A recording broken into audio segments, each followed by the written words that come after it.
Really just a stunning thing to look at. It is very bad.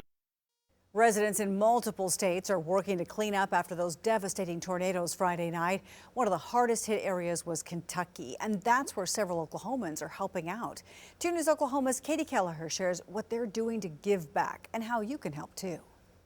Oklahomans have seen their fair share of tornado disasters, so when one happens in another state, residents are there to help out. Mind-blowing and heartbreaking to see just the utter and complete destruction. These are the scenes Claremore resident Lisa Saylor is surrounded by as she helps provide relief in Mayfield, Kentucky after Friday night's devastating tornado. And the first day we were here, I don't think we saw a single soul who didn't just look in shock. Saylor is the director of disaster relief for Mercy Chefs. Their mobile kitchen is providing meals to residents and first responders in Mayfield, including those searching the rubble of a candle factory. She says while this brings back memories of helping after the Moore and Joplin tornadoes, she's never seen anything like this destruction before. And we've seen a lot of other damage in the external areas around it, but this is such a concentrated spot in these just large southern churches. You know that they're old historical buildings. And it's one of those communities and towns that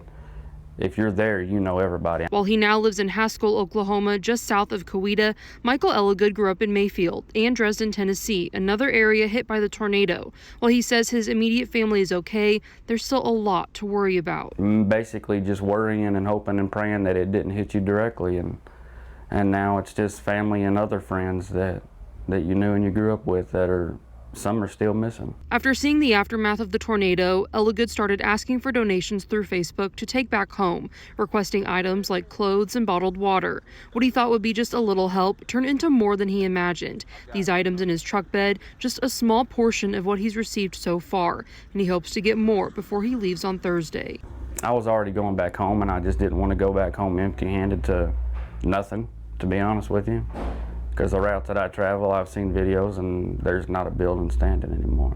Green Country residents giving back to those who need it most. My goal here is just to keep spreading Oklahoma love. Now, if you would like to donate to either Mercy Chefs or Elligood before he leaves for Kentucky and Tennessee, we have ways to do so on our website, kjrh.com. In Tulsa, Katie Kelleher, 2 News Oklahoma.